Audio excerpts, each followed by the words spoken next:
So after 20 years living in Weatherfield, she's had plenty of ups and downs. But now Leanne Battersby is about to go through her toughest storyline yet. Well, Corrie actress Jane Danson joins us now, and it's lovely to see you. So this is an interesting one, isn't it, really? Because as you saw in the clip there, she's almost more focused on Steve and his parenting skills at the beginning of this. She's worried about the seizure, but she's not too concerned by it. Yeah, they're initially told what we've already seen in episodes gone by is that he probably overheated. It's very, very common, especially in small children. So Leanne sort of takes that as, well, it's Steve's fault, you know, like she is. She kind of goes off on one. And obviously, as the story develops, we realise that that's not the case. And these seizures become more and more frequent and more concerning for both of them. So, you know, we've kind of, obviously, we're on pause at the moment filming.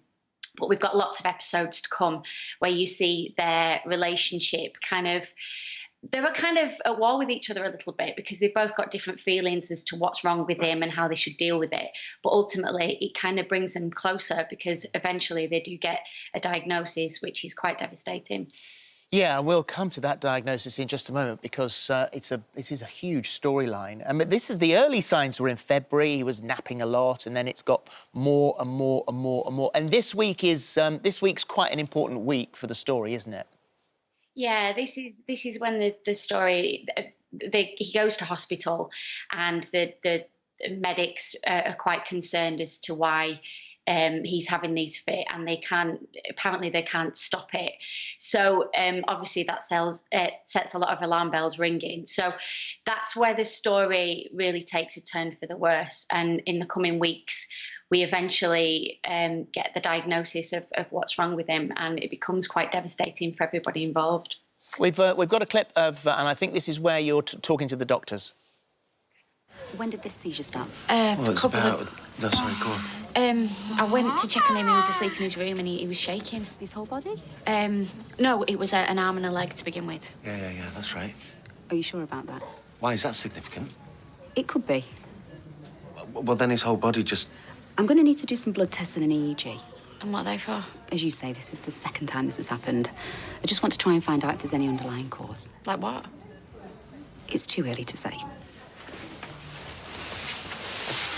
Well, they do get the diagnosis, and just explain to us about that, because this is a storyline that comes with a responsibility, and you wanted to get it right. And I know you were working very closely with the Lily Foundation, weren't you?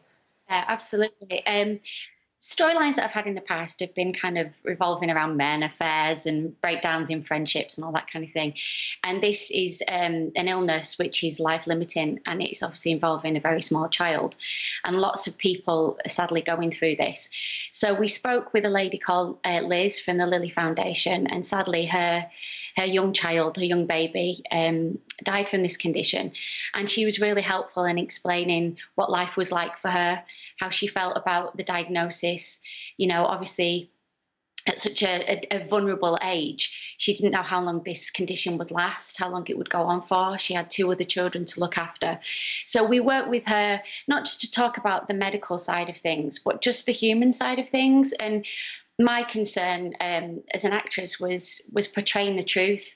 And I know that sadly families are going through this. There isn't a huge amount of knowledge and research to the public about what this condition involves. So given that Coronation Street has millions of viewers, it's a great platform for them charities and them families that are going through this awful thing. But for me personally, it's a huge responsibility to be truthful and tell the story with compassion and understanding. And it's really, really upsetting, and it's not hard to really tell that story with the wonderful scripts and the wonderful team that we've got.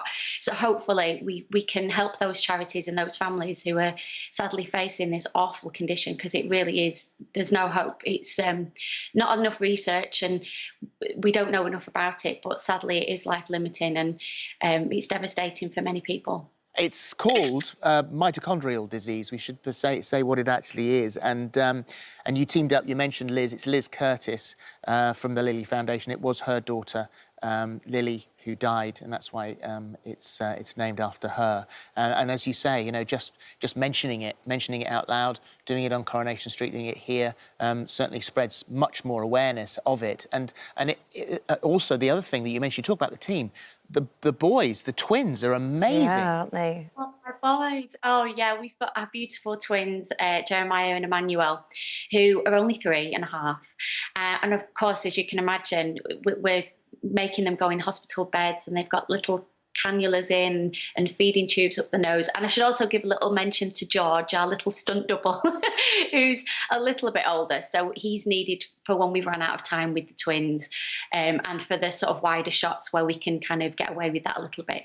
All 3 of the boys have been incredible. You know, they're only babies themselves. Their wonderful mum, Leah. Hi, Leah. Hi, boys.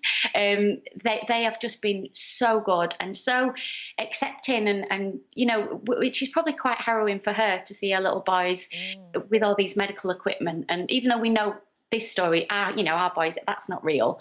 The story is very, very real. And they've just been wonderful. Everything we've asked them to do, we've asked them to be asleep, and they've been asleep. We've asked them to wake up, they've woke up. We've asked them to do so many things, and they're just amazing.